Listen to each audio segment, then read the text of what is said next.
Hey everybody, we're back. Sorry for the tech delays. I promise you're still going to get your full webinar today. We have an awesome topic coming at you live. And if you were on before, I'm sorry you were probably on hold in the queue for a little while. And what happened is for some reason the PowerPoint slides would not upload. And we've been trying for the past hour. So we finally got it uploaded. Looks like it's working. We're on track. We're ready to get started. Woohoo! Okay, who else is ready? Please let us know where you're joining us from. Just say hello. Let us know where you're joining us from so that we can say hello back to you. And we're going to go ahead and dive in and get started with our presentation today, which is all about interviewing and hiring the top agents. Okay, we are live. Recruit and retain top talent, Module 5. Scout, sign, and play the right agents at your brokerage firm. Okay, we are ready. Welcome everybody. Please let us know where you're joining us from. Let us know what your goals are for recruiting so that we can encourage you and share suggestions and ideas. As a matter of fact, I hope your recruiting goal is so big, so large that, as I say, people laugh at you and think, how could you possibly do that? You're going to hit a grand slam. You're going to hit it out of the park. You're going to show all those doubters and naysayers that, yes, you can be a master recruiter and recruit massive talent to your team. Who is ready and excited? All right. Hey, Shukita from Murfreesboro, Tennessee. Welcome. All right, everybody. We're going to go ahead and get to the good stuff here. Agent recruiting. Today's topic is, we're calling it recruiting draft. It's all about the interview process. All right. So in today's topic, we're going to actually go over 4 different points. The first is screening applicants. The second is the interview process. The third is background checks. And the fourth is that final decision. So who's ready to get started and join us today? Also, we do have an activity workbook. I'll go ahead and get that shared with you. Recruiting Agents Module 5 workbook. All right, there we go. Let me know if you can download, if you can see that. Okay, welcome everybody. And the activity workbook is now being shared. Number 1, screening applicants. That is the first thing we need to do. So let's just take a little poll here.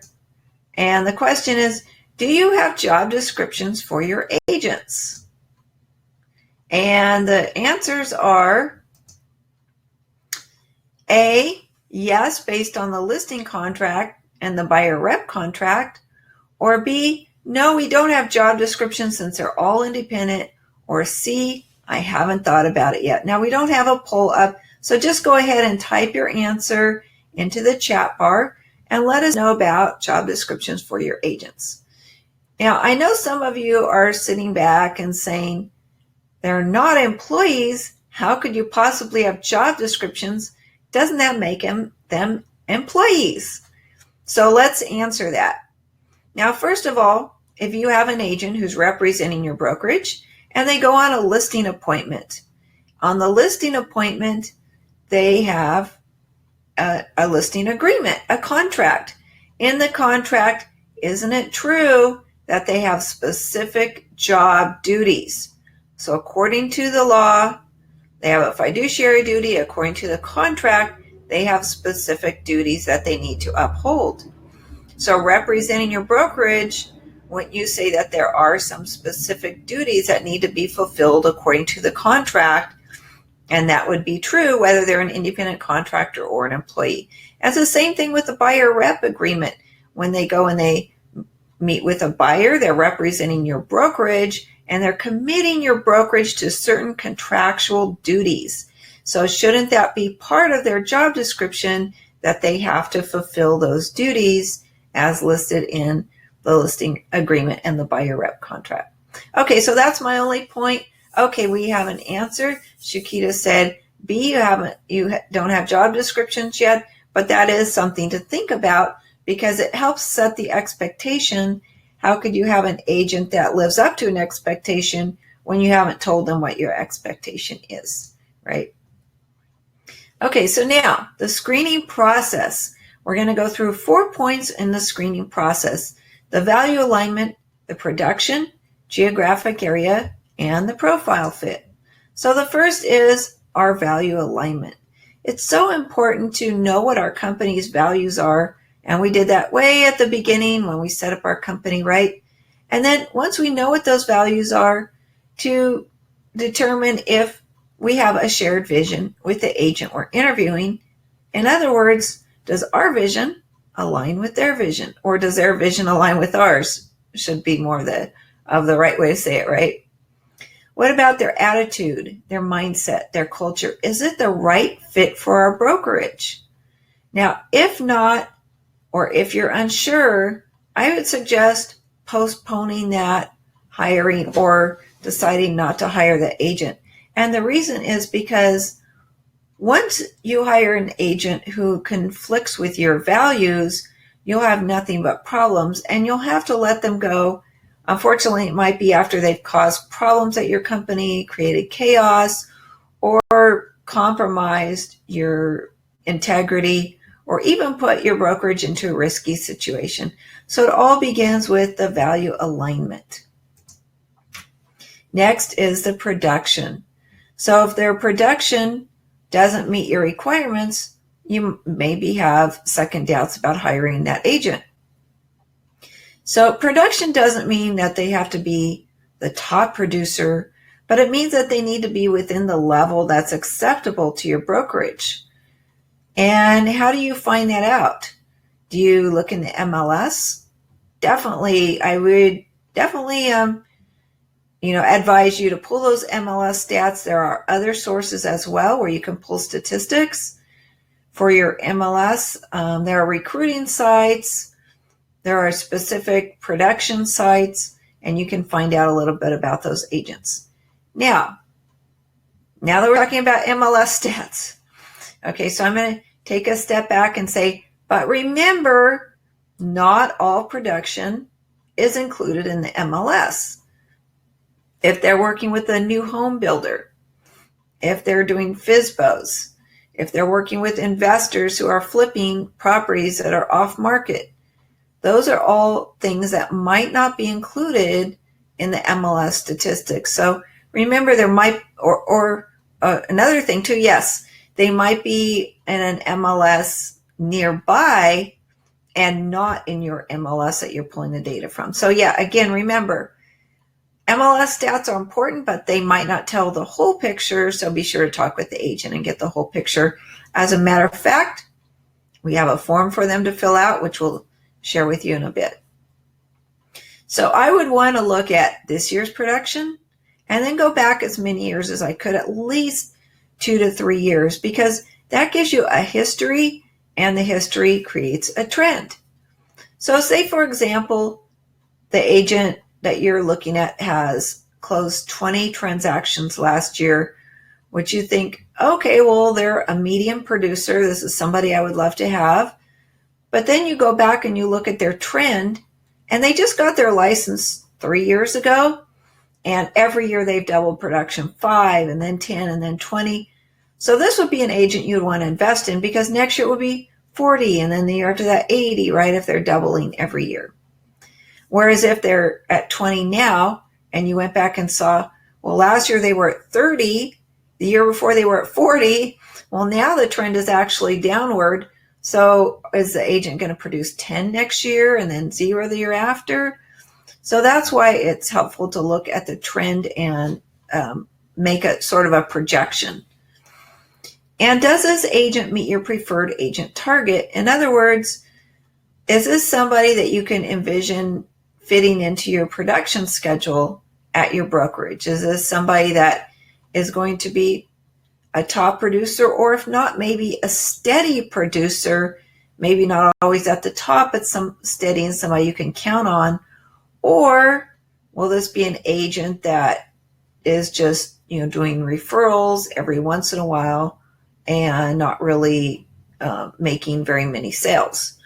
So you have to make sure that this meets in your production goals at your brokerage before hiring the agent. All right, geographic area.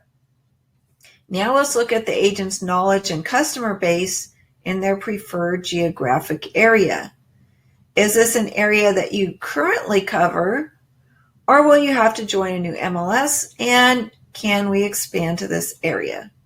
So let's talk about that for a minute.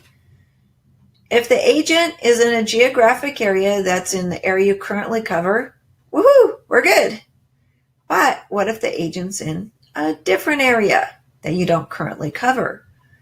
Well, you probably want to go back to your business plan and say, is this an area we're going to be moving into? And if so, this agent can capture a new market for us. That's awesome. Or if you look at your company's goals and say to yourself, well, this agent works in an area far away. This is not our preferred geographic area. We're not in the MLS, so we'll have to join a new MLS. We don't have resources there. We're not able to be successful in that particular geographic area, so it's not going to work. So that's a decision that you'll have to make, is whether you're going to expand into that market if you don't already cover it, or, is it even possible logistically to expand there? So any questions about geographic area? All right, what about job description? We talked about that a minute ago. Yes, real estate agents do have a job description. They have a job description for their sellers and for their buyers. Now, if you are, as a brokerage, you're providing leads to these agents, it would behoove you to have some type of responsibility, or at least some type of measurements that you can track and expect them to meet, especially if you are providing the leads at no cost or with no cost until they close a transaction, right? So definitely there needs to be some type of accountability in place. Now, the interview process, when you sit down at the table and you interview this agent and hopefully sign them up the same day, right? That is the goal, is to get their ink on paper and get them signed up that same day that you interview them. But as you go through the interview process, you probably will be asking some questions about the job description. For example, what happens if your buyer doesn't qualify? What would you do? And you can find out a little bit more about the agent's motivation and their working style. So those are an example scenario on how they solve it. You might actually even role play and have them go through a listing presentation with you and throw some objections up and see how they handle it. Is this a person that is ready to go, that doesn't need a lot of training, or is this a person that perhaps you need to spend a little more time mentoring before they're confident enough to be able to be a top producing agent and help your brokerage succeed? Okay, so that's the job description. So what we have for you today at the end of today is an associate application form. File sharing. Okay. I was just making sure we're sharing the workbook, because I'm going to share this a little bit later, which is the associate application form. And then I have a couple other forms as well. And we'll see those in just a few minutes. But the application form allows you to learn more about this agent and do a little bit of screening before you just hire them and find out that this agent is not going to work for whatever reason. There could be a variety of reasons.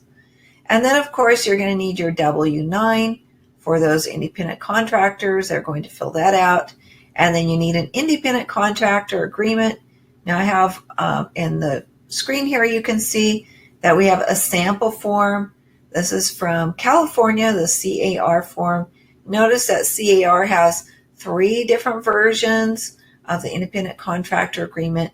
And then, of course, whatever state you're in, there probably is one already in part of your realtor forms or your MLS forms there for you to utilize.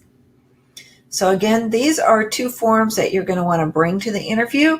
Have them in your folder or your packet ready to go, ready to get signed on the spot. You're going to assume the close.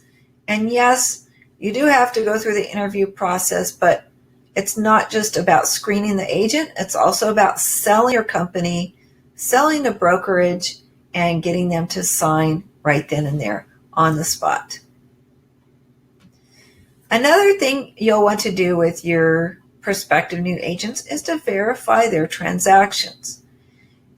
Now, we know in our business there are a lot of, I won't say fibbers, but I will say there are a lot of agents who puff up their production, right?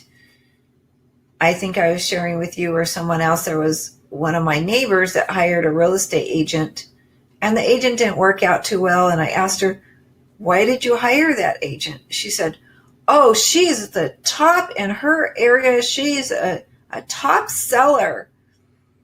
And, of course, the MLS doesn't verify that, but it's that perception.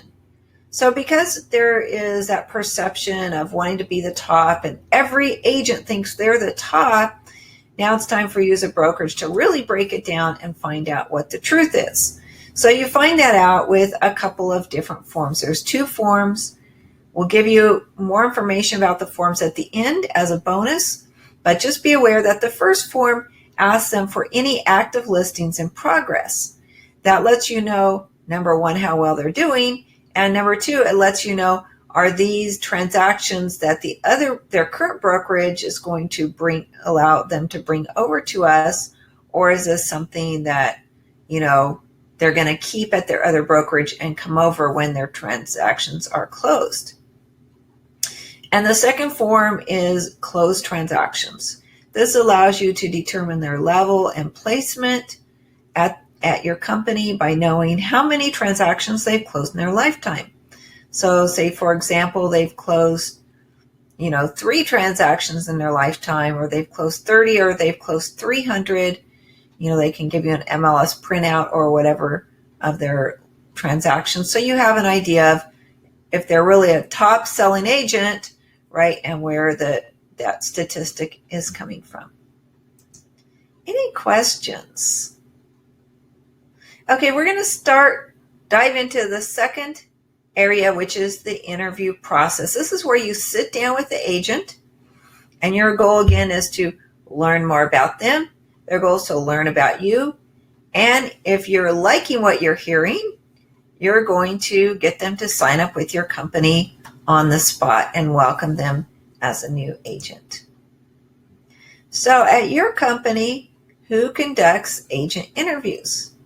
Now, we're not going to put a poll up, but go ahead and just let us know in the chat bar if the agent interviews are conducted by a broker, a manager, or a recruiter. Now, I'll just pause here, give everybody 1 moment to answer those.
Oh, thank you, Violet.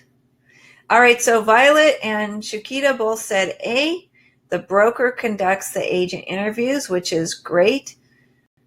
If you're at a smaller company, you have a brokerage owner who also is the manager and the recruiter, and that person is the all-in-one who does everything. So that's great, and you'll probably also be doing the interview, the onboarding, the training, the mentoring, and all of that type of thing. But as your company grows, and again, this is where working on your business comes in, think of the big picture. You're going to hire probably a recruiter who's dedicated to recruiting and growing your company. That would be, I would call that an internal salesperson. And then you'll also have a manager who does the day-to-day management for your agents. Okay.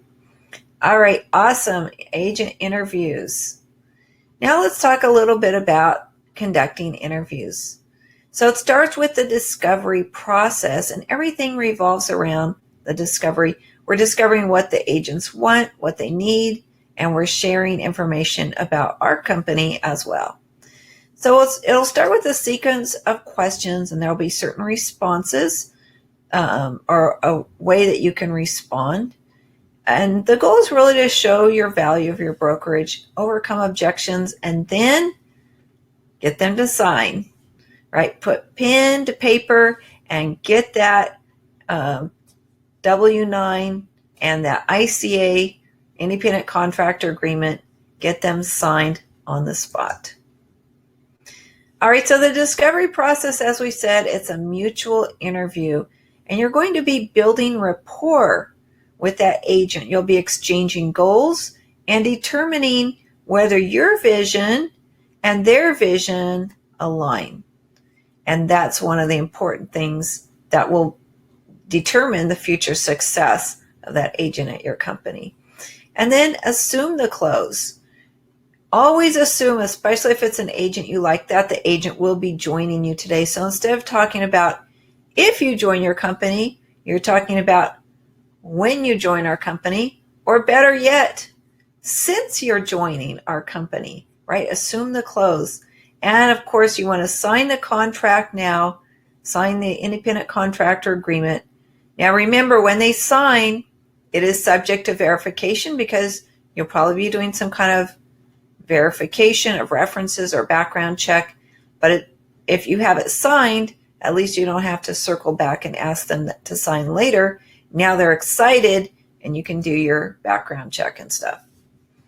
Okay, so the top 3 pain points for agents that I've seen, and this is what you're going to discover through your dialogue, is they want a steady stream of business, more certainty in their paycheck, and health insurance or some type of medical benefit is not as important, but it is important to a lot of agents, and that is one thing that prevents them from going from part-time to full-time at your company.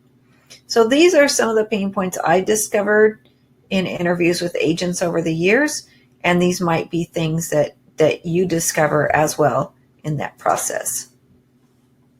So let's go through the interview skills, and let's look at a sequence of questions here. So one of the questions that you might ask in the interview is, what skills do you bring to our team? And basically what you're doing is you're asking the agent to search their internal motivation and to talk a little bit about themselves. It helps them feel comfortable. And of course, they're going to have an opportunity to put their best foot forward. And then that leads to the next question: in what areas would you like to improve?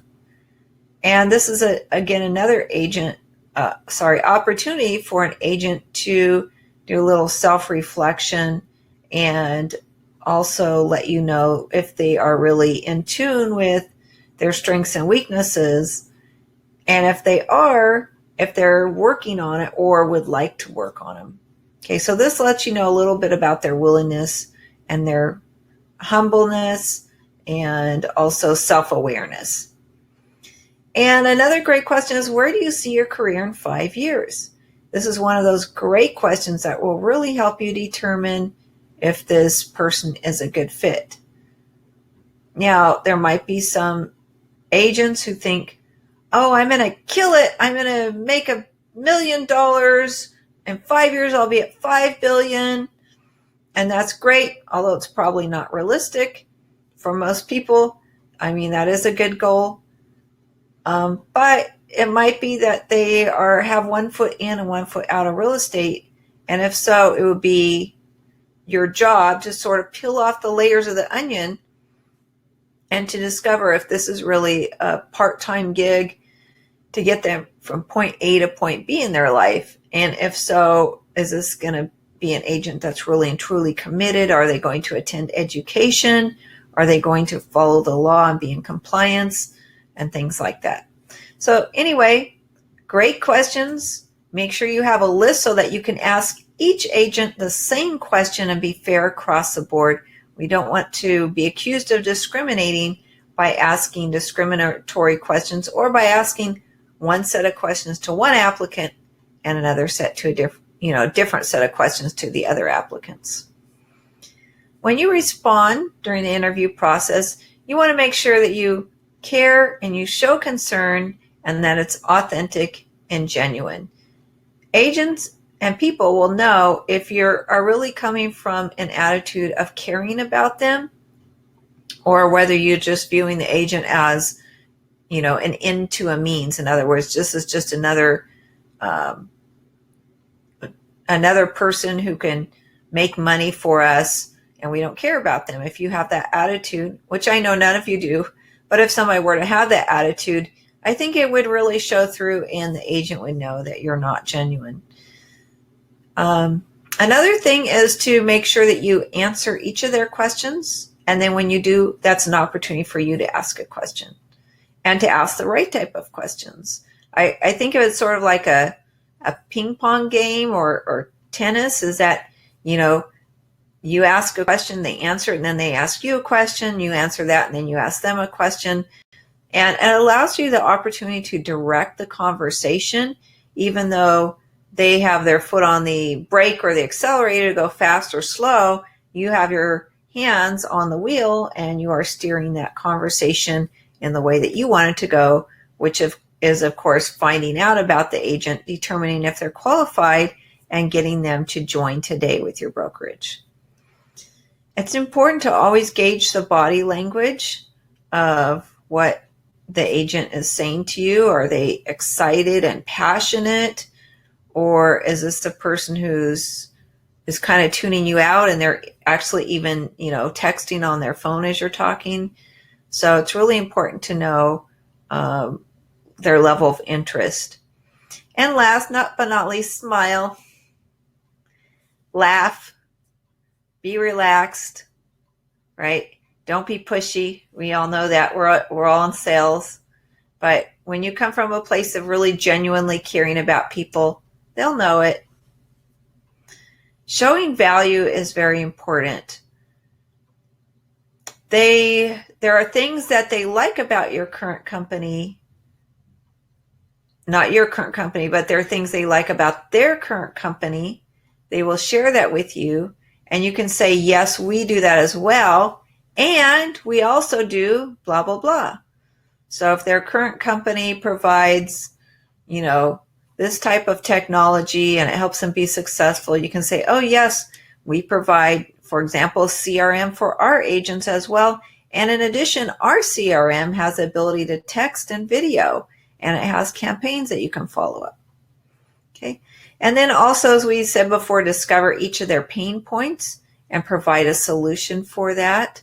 We talked about 3 pain points just a minute ago. And then ask if you think it'll work for them. So at each point, you can ask for confirmation. Do you think this will work for you? Are you ready to join us? Ask those closing questions. And as we know in sales, we ask that closing question about, 5 times often before they will say yes. But you want to confirm that everything is going okay so far and clear up any doubts at this point. One of the important things to do is what I call painting the picture.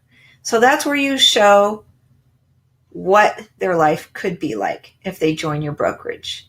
That's a net sheet with the bottom line. So life before versus life after. And here's what your current situation is. And after you join our brokerage, it's going to be a beautiful paradise. And here's what it's going to look like. Tell them exactly, right? So with the net sheet, you could say, oh, here's your net sheet of your take home last year. And if you join our company with those exact same production goals, here's how your net sheet will look.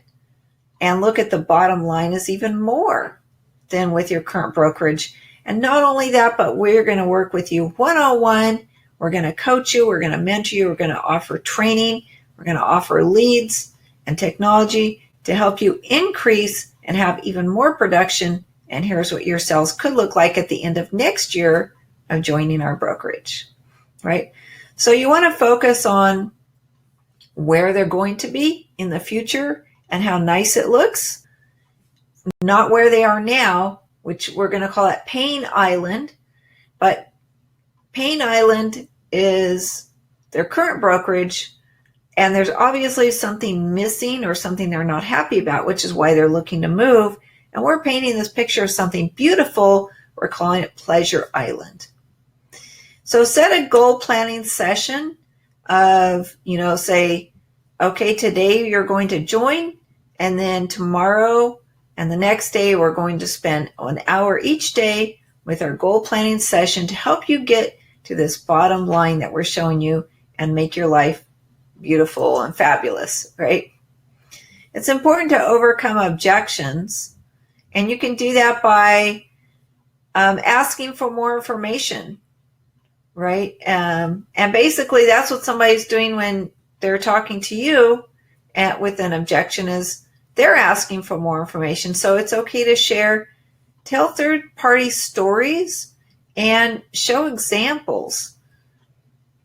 For example, so here's my example.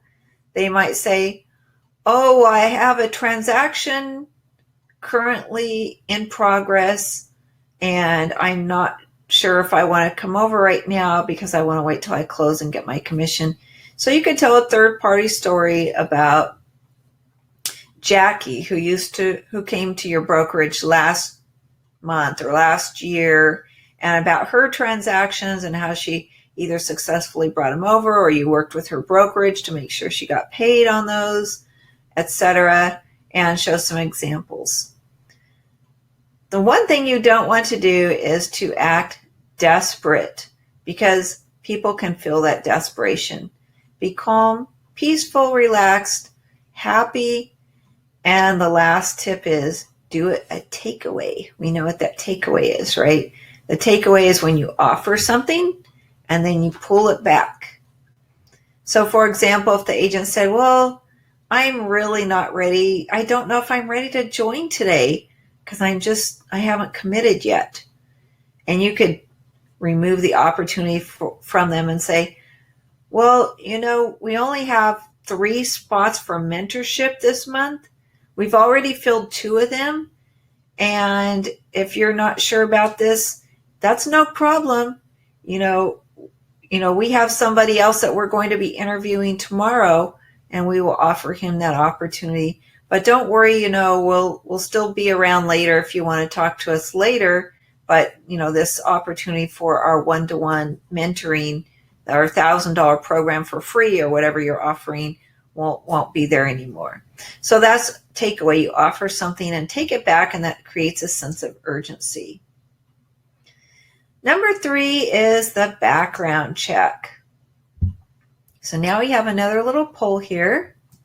Go ahead and type in the chat. Let us know if you conduct background checks for new agents. And the answers are A, yes, we check public records too. B, yes, but we only check references.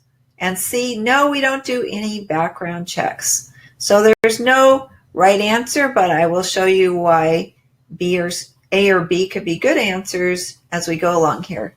So go ahead, everybody, just type into the chat, let us know.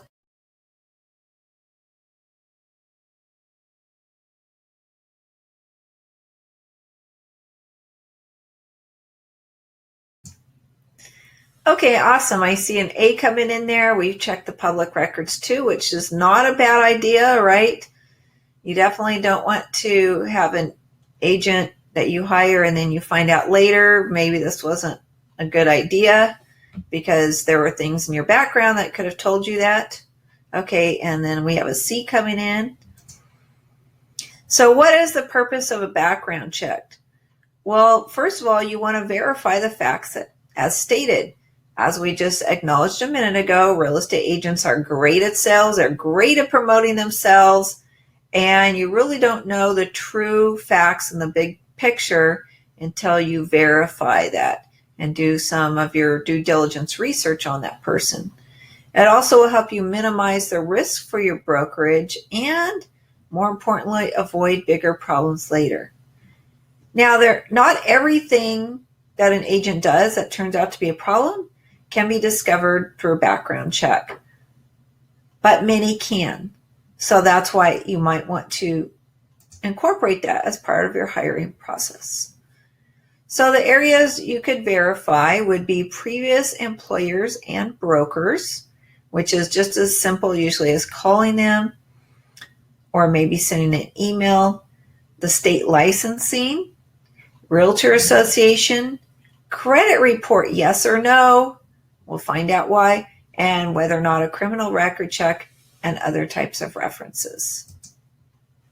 So previous employment, generally due to laws about employee privacy, they won't give you very much information, but they will give you the dates worked and verify that person either worked there or not. And typically they'll let you know if they gave proper notice before quitting. That's part of the employment status. And if there were any E&O claims due to that person's negligence or, whatever that person did. So those are things that a previous broker or employer would probably tell you. But the magic question, some may answer, some may not. But I would always ask this question, would you hire this person again? And that will give you a lot of information, even if it's just a yes, no, or if they hesitate. And that's a maybe, or it might be a no that they really don't want to give you all the details on. So I consider that the magic question. Just like when you're a property manager and you call the previous landlord and ask, would you rent to this person again? You're going to know instantly, right away, if that would be a good hire or not, especially if they hesitate. We already know what the answer is going to be, right? All right, so previous employment. What about their current brokerage? This agent has told you, I have 3 transactions in progress. You might want to verify that with their current brokerage and remember that their brokerage also is maybe keeping those transactions, as is pretty common in our industry. So that's something you'll have to be checking with that brokerage about anyway, possibly, depending on what your philosophy is and, your policies and procedures. And also check with the MLS. That's another great way to verify what they're saying and if it's true that they have transactions in the pipeline. What about state licensing? That's something that sometimes we don't verify, but it's so simple to verify and it's so meaningful. How long has that agent held their license? What is their status? What is their current brokerage? Are there any violations on their record? Okay, so these are really important things that we need to check. It takes just a moment to pull up their record and understand a little bit about their background with the state licensing. What about the Realtor Association? Now, it's pretty easy to check and see if their dues are paid, their realtor and MLS dues, but what about ethics violations? Have there been any? How are they resolved? How was your agent or this agent involved in it? Now, every Realtor Association has a different way that they publish their ethics violations, but you're probably aware of it in your local area. I know here in California, we have the State Realtor Association, publishes the name and picture for every real estate agent that gets an ethics complaint. And I call it the wall of shame. It's quite embarrassing to have your name and photo up on that website. But, every area is different, so it might be worth digging around to find out if they have an ethics violation. And in fact, some agents are barred from certain realtor associations due to ethics complaints and, non-compliance and things like that. I know of a few agents that are barred from ours, so they went and joined a different realtor association in a different area. So that's something to be on, have on your radar, and that might be a red flag, as if they don't belong to your local realtor association. There might be a reason why. Now, credit report. Should you score their credit report, pull their FICO score, or not? So there's a few pros and cons about that. Pulling their credit report could demonstrate evidence of their financial stability, which could be a good thing when it comes to somebody who's a steady worker and is not tempted to cut corners because they're financially stable, and also could be somebody who has conscientious values. Where on the other hand, a reason not to pull a credit report is there's a fee involved. Who's going to pay the fee, right? A lot of employers do credit report checks, but they pay the fee. And is that something that you're willing to pay your brokerage for every agent who applies? And the second reason not to do one is that it may be irrelevant. I mean, in real estate, we get paid, non-regularly. And so there might be bills that are behind because of that. There might be a pass that agent is trying to establish a new credit record. So that might be something that might be relevant. But the important thing is, if you do it for one, you have to do it for all, because you can't discriminate against some people and say, I'm going to check this person's credit, but not that. So it's either part of your policies and procedures or it's not. And that's decided up front by you as a brokerage owner. Also, same thing with the criminal record. Should you check it or should you not check it? And again, just because somebody doesn't have a criminal record doesn't mean that they're not going to commit a crime. It just means that they haven't been caught doing it before, right? Or maybe they haven't done it before. So it doesn't guarantee that just because a criminal record is clean, that it means they're going to be, not commit a crime. So there is a company called Sterling Now, and they do background checks for employers. They were recommended to me by a realtor association. So this is one that is commonly used by real estate agents in the industry. And they have 3 different types of background checks. The basic has a social security number trace, a multi-state instant criminal check with verification, Department of Justice sex offender search, and a single county criminal search. Their preferred version also adds to that a federal criminal search and foreign asset control terrorist watch list. And the pro version adds a locator select with verification to that. Now, some of this will already be done by your state licensing department. But remember, if they got their license a long time ago and they've committed a crime since then, there's a strong chance that won't be on their record, and the state licensing agency might not know about it. And I know where this has happened in several instances where agents, did things and it wasn't, the state licensing agency wasn't aware of it. So again, they do have to pass that background check for the state initially, depending on what state you're in. Here in California, we do have that. But if things happen since then, there might be no way of knowing about it. Okay. And again, you have to be fair across the board. Whatever you implement for one agent, you have to do for everybody. We can't discriminate against certain agents that we think oh, I don't like the way this person works, so I'm going to run a background check. Oh, this one's fine because he's my buddy. I'm not going to run a background check. We can't do that. We have to be fair across the board. And again, I would advise you to talk to your attorney about whether to do a criminal background check or not. What are the pros and cons about that? Definitely check with your attorney. Okay, get some good legal advice. And lastly, in this area, we have references.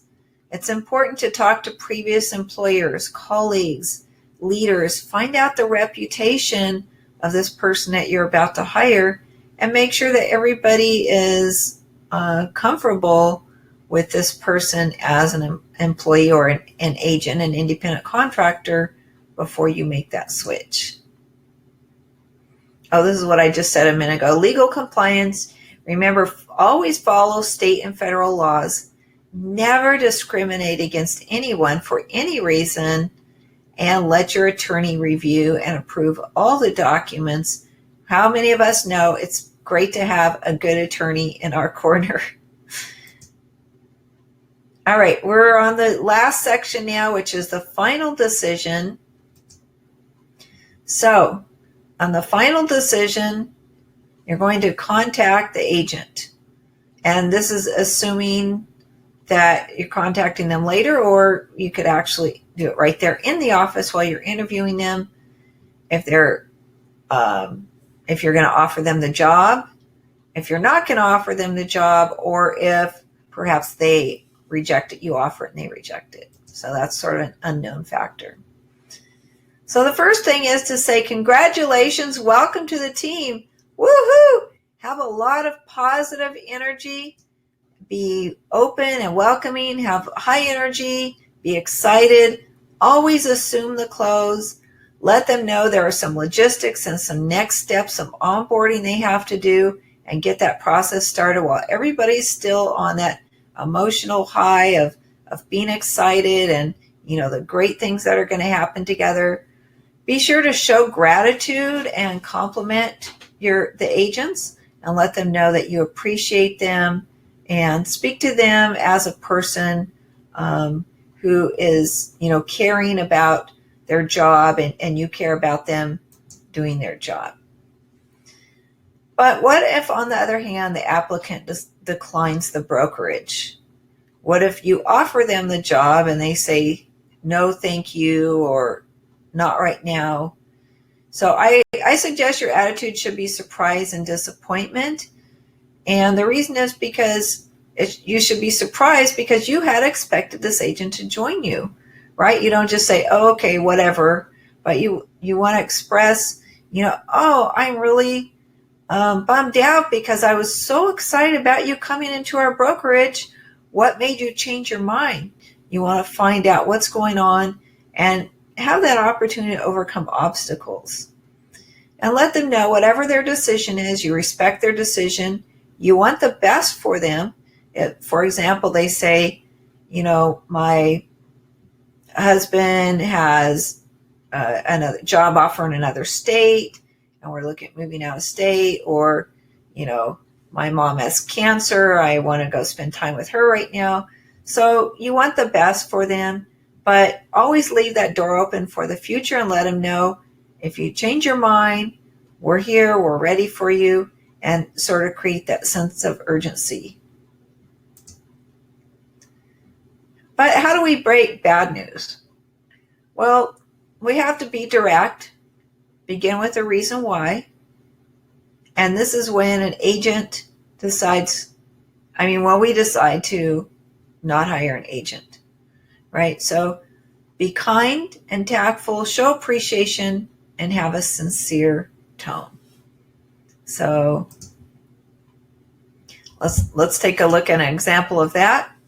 An example might say,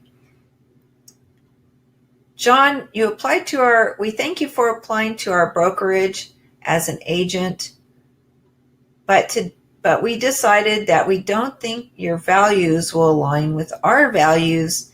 And because of that, it will be really tough for both you and for us if you join our company.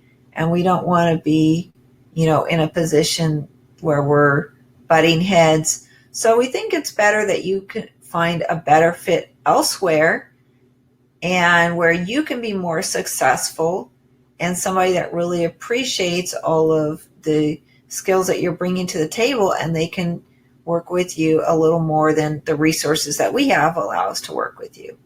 So always show appreciation for them applying and say, we really appreciate the time that you took to apply. And if it's something you can keep them in mind for future, you can let them know that. Maybe come back when you're, whatever, after your transactions are done being processed and you're ready to join, and we can take you then, or whatever it is. Okay. And I found out it's better to say no now than having to fire them later. How many of us have had that experience, right? Okay. I'm sorry, but it's not going to work out. We wish you best of luck in your future career, right? And that's better than firing later. So keep a good attitude. Let them know we're not currently the right fit. And don't blame people. Don't be negative. Don't say anything negative about their current brokerage, about your agents, about their friends or other agents, buyers or sellers. Don't be negative or say anything bad about anybody. Now, if they ask, you can share what improvements are needed. For example, you can say, we need you at our company. We have very high producing agents, and we need you to work on your listing skills so that you can close more transactions, and that would be a way we could reconsider you. So be sure to keep the door open for the future and be positive. But the bottom line is what? Always be recruiting, no matter what. Any questions today? Questions or comments? Please let me know. Anybody?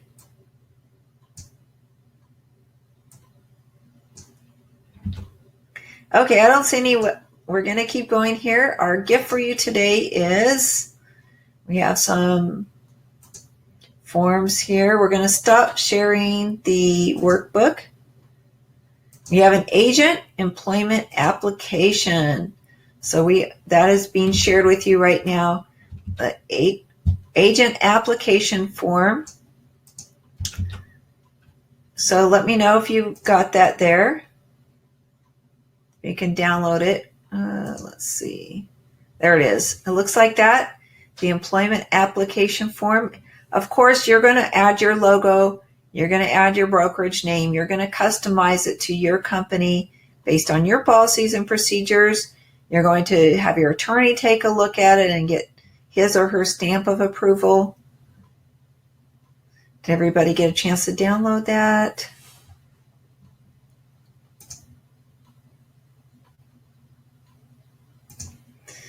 I know there are people who are watching and on the go or just listening and can't chime in. And if so, I do understand. And we also have transactions in progress and transactions closed, which are two other forms. And you can pretty much make these yourself. You just write out the date, the property address, the client's name, and have your prospective agents let you know what transactions they have in progress and which they have closed. Again, remember, we have a masterclass for brokerage owners. Build Your Brokerage Empire, 12 courses, online access. And stay tuned for our next module, which is the 6th inning, agent onboarding. Now that your agent has said yes, and you have them signed, right? You signed the independent contractor agreement, you've signed the W-9, and they're signing all of your waivers or whatever you have. Now we start the agent onboarding process, and that will be in our next module, so be sure to stay tuned for that. Thank you, everybody, for joining us today. We appreciate your participation, as always, and we look forward to you implementing these strategies to use in your business, working on your business, instead of in your business this coming week. That is the end of our slide presentation for Module 5, Recruit and Retain Top Talent, Scout, Sign, and Play the Right Agents at Your Brokerage Firm. And if there aren't any other questions, we'll say goodbye. And thank you. Got it. Okay, good. Awesome. What I'd like you to do this week is to make it a goal to recruit agents to your brokerage firm, to set up 5 interviews. We know that they won't all be complete, but interview at least 3 agents between this week and next week and the next module. Circle back. Let us know how that goes. If you have a higher goal, woohoo, that's awesome. Let us know what that goal is too. We'd love to hear about your success. And until next week, signing off. Thank you very much. Have a great week, everybody. Bye-bye.